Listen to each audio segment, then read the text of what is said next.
Welcome back to Investing Talk Podcast. Today, we're going to tackle a question that, well, it's probably on a lot of your minds. Is advanced micro devices a good buy right now? Making investment decisions, it's complex, right? And our goal here is really to cut through all that noise. So our mission for this segment is just to unpack the latest thinking, the financial data, the market feeling around AMD, help you get really well informed. Before we jump in, maybe take a second to subscribe, like this deep dive, and hey, leave a comment with what you think. And if you find this useful, you can always support the show. Maybe buy us a coffee. We appreciate it. All right, let's unpack this.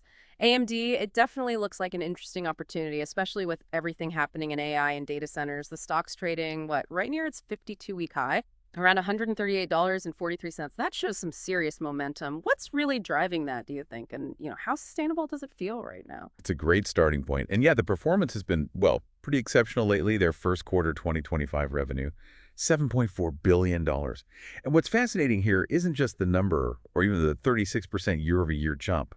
It's that this is the fourth quarter in a row where growth has actually sped up. Fourth quarter. Wow. Yeah. So it's building speed? Exactly. Yeah. And that sustained momentum, it's largely coming from, well, two key areas. One is the huge demand for data center AI accelerators. Everyone wants them.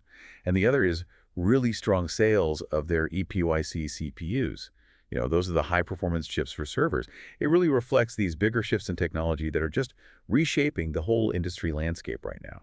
That consistent acceleration is definitely something you notice, like you said, not just a flash in the pan. And looking back further, the growth story holds up, doesn't it? I mean, revenue went from around $9.8 billion in 2020 up to, $25.8 billion in 2024?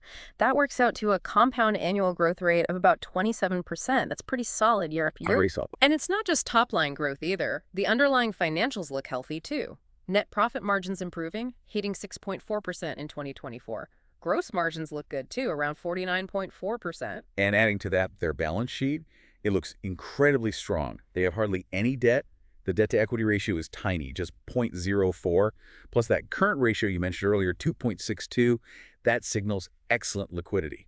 Meaning they have plenty of cash on hand for short-term needs. Right, over $2 in liquid assets for every dollar of short-term liabilities. That gives AMD enormous financial flexibility. They can pour money into R&D, make strategic acquisitions.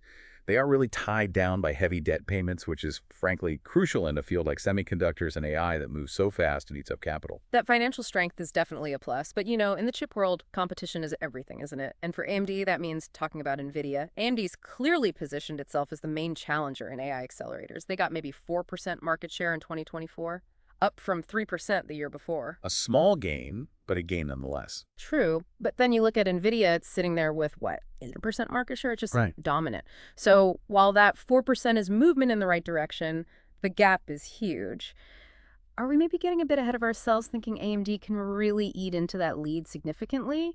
Or is there something about this market that just makes it hard to gain ground quickly? That's a really sharp observation. The gap is substantial. That's the big hurdle. But, it helps to look at the broader picture. AMD does compete really well elsewhere. Like in desktop CPUs, they grabbed almost 29% market share back in Q3 2024. So that shows they know how to compete in established markets, right? Yeah. They have the engineering chops. It's not exactly the same as the AI accelerator fight, but it proves they have competitive muscle. And they're definitely not just standing still. They're making moves, like this pending acquisition of ZT Systems for $4.9 billion. That seems like a clear play to offer more complete solutions, right? Kind of beef up their whole offering. Absolutely. The strategy seems to be positioning AMD to offer end-to-end AI infrastructure, not just the chips, but more of the whole package.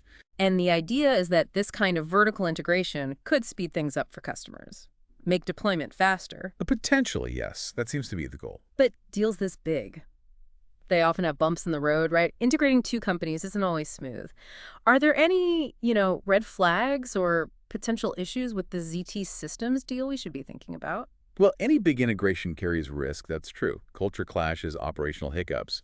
But what's really interesting about the ZT deal is how it could change the game. See, NVIDIA has a CUA, that software ecosystem that kind of locks people in. Yeah. It's hard to switch. By buying ZT, AMD isn't just selling components anymore. They can offer pre-integrated AI server racks. So like a ready-to-go system. Pretty much. A plug-and-play solution, potentially. That could dramatically cut down how long it takes customers to get AI systems up and running and reduce the complexity. Think of it like buying a fully built high-performance computer instead of just buying the processor and graphics card separately.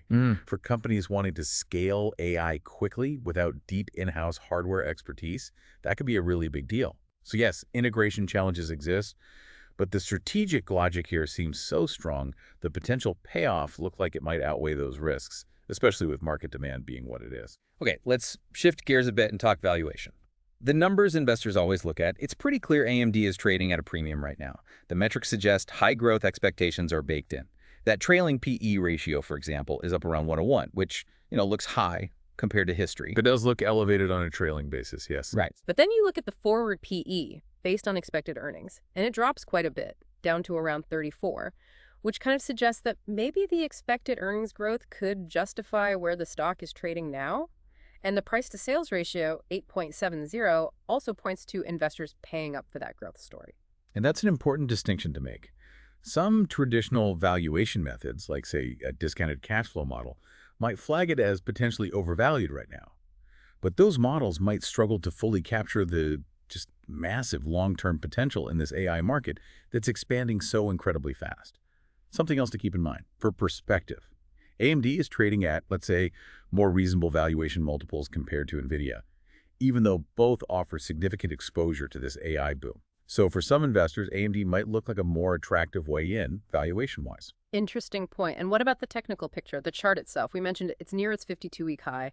It's had a huge run-up from its low point, like an 81% gain. That's a powerful recovery. Suggests sentiment has really shifted. Technically, it seems to be in a solid uptrend, trading above its key moving averages. Right, it's above the 20-day and the 50-day moving averages. And what's quite telling, I think, is the relative strength index, the RSI. It's sitting around 54.73. Now, unlike NVIDIA, which often pushes way up into that overbought zone, AMD's RSI is more mid-range. Meaning it's not looking too stretched, technically? Exactly. It suggests the rally might still have legs, that it's maybe healthier, more sustainable, not quite overheated yet. It implies there's still decent underlying demand that could push it higher without hitting immediate technical roadblocks. We can also see some support levels, maybe around $127.50, and then lower down near $115.60. Resistance is likely right up near that current 52-week high. And another positive sign technically is that trading volume has generally increased along with the price rises, usually a good indicator of conviction. Okay, so beyond the fundamentals and the technicals, what about recent news? Market sentiment. We've definitely seen some positive analyst chatter recently. Millius Research, for instance, they upgraded AMD from hold to buy, and they bumped their price target way up from $110 to $175. That's a significant jump. Yeah, and that seemed to give the stock a nice boost. It gained nearly 7% that day.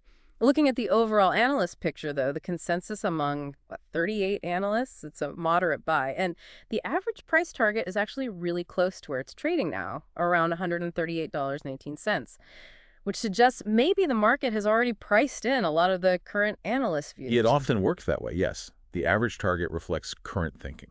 So looking ahead, what are the key things, the catalysts we should be watching for? You mentioned the ZT Systems acquisition closing expected in the first half of 2025. That's a big one. Then there's the next earnings report, July 29th. That'll be crucial for updates on AI revenue and maybe those export restriction impacts. And didn't they just have an advancing AI event in June, showcasing new stuff? They did.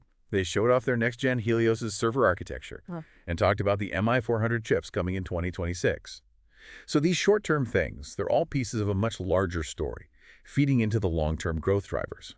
Think about CEO Lisa Sood revising the total addressable market, the TAM, for AI accelerators.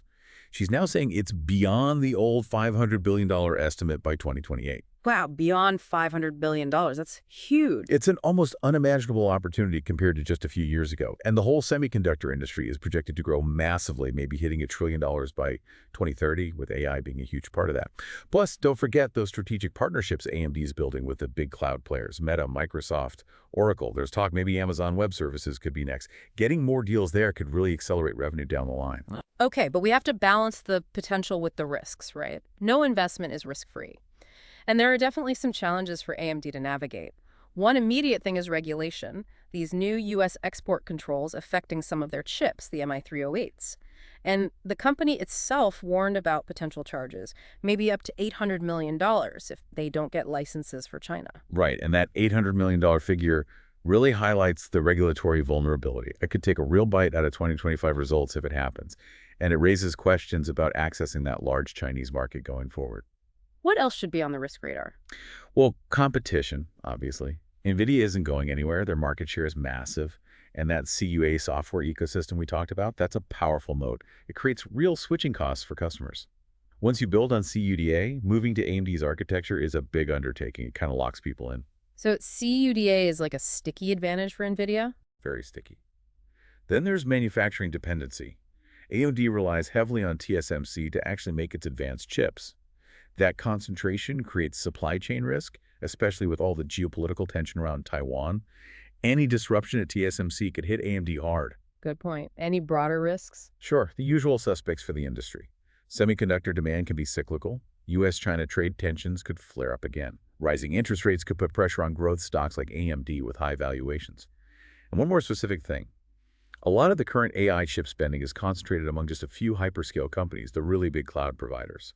Relying heavily on a small number of huge customers always carries some revenue concentration risk. If one of them cuts back spending, it has a big impact. Okay, so we've covered a lot of ground growth: financials, competition, valuation, risks, catalysts. Bringing it all together, what does this mean for you, the listener, thinking about investing? Our overall take gives AMD a pretty strong rating, 7.5 out of 10. That's based on its position in these fast-growing AI and data center markets, the solid financials, and how it's improving its competitive stance. But, and this is important, we really see the investment case as much stronger for the long term. Think 3 to 5 years out, rather than looking for a quick pop. That's a really key distinction here. I agree. The whole AI market transformation, developing new chip generations, actually winning significant market share from someone like NVIDIA, that all takes time. This feels much more like a marathon than a sprint for AMD. Patient investors are likely to be rewarded more than short-term traders. So with the price currently around $138, there isn't a huge margin of safety for jumping in right now. Our thinking is maybe consider building a position if you see some weakness.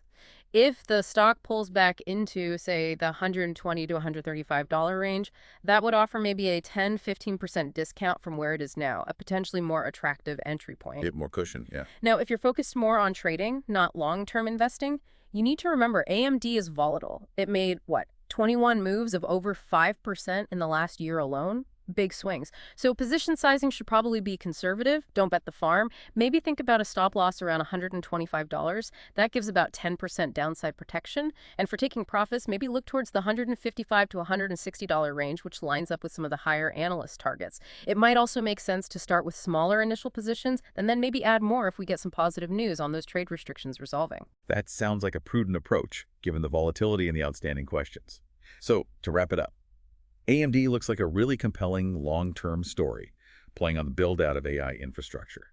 And importantly, it offers perhaps more attractive entry valuations right now compared to NVIDIA. But as an investor, you absolutely have to weigh that significant growth potential against the real execution risks and those regulatory uncertainties when deciding how or if it fits in your portfolio. Definitely a nuanced picture, as you said. Huge potential upside, but risks you just can't ignore. Well, we hope this deep dive has helped give you a much clearer view of advanced micro devices and whether it might align with your own investment goals. And maybe a final thought to leave you with. Given the truly immense growth projected for AI, how might this race between AMD and NVIDIA ultimately redefine not just the chip industry, but maybe the entire global tech landscape over the next decade? A powerful question indeed, something to think about as you navigate the world of investing. Thanks so much for joining us for this deep dive today. We'll be back soon with more insights to help you invest with an informed perspective.